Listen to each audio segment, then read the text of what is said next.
केहना समैया गहुमा महंगा भेले हो दीनानाथ हो दीनानाथ कथी बिनु आराग दिया हो दीनानाथ कोने विधि आराग दिया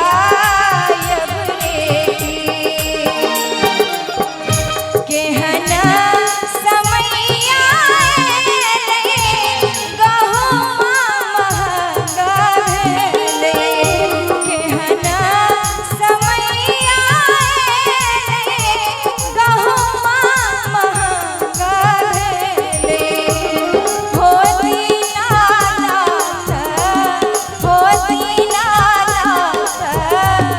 कोने विधि आराग दिया हो दीनानाथ कोने विधि आराग दिया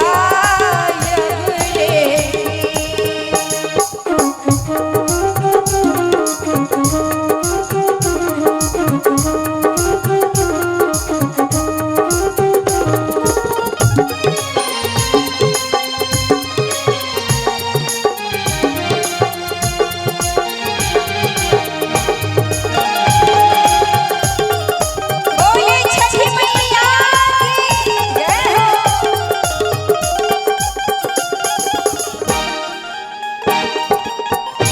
गहुमा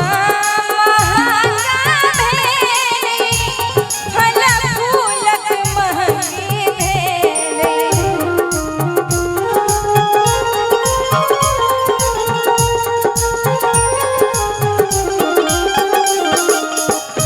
गहुमा महंगा भेले फल फूलक महंगी भेले हो दीनानाथ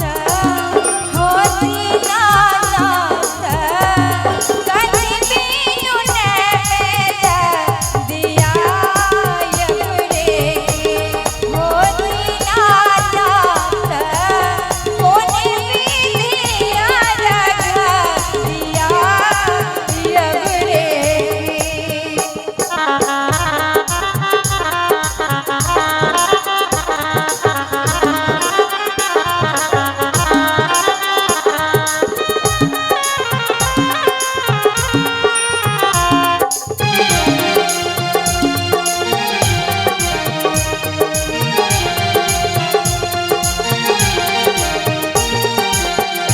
बौआ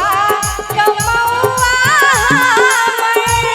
परदेस बस गेले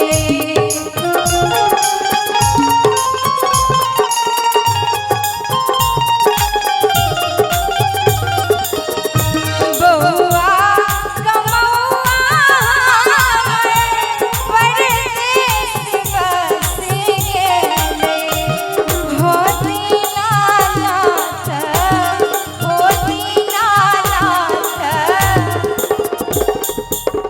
कने एक बेर सब गोटे ताली बजा का बिनु रे पुतहु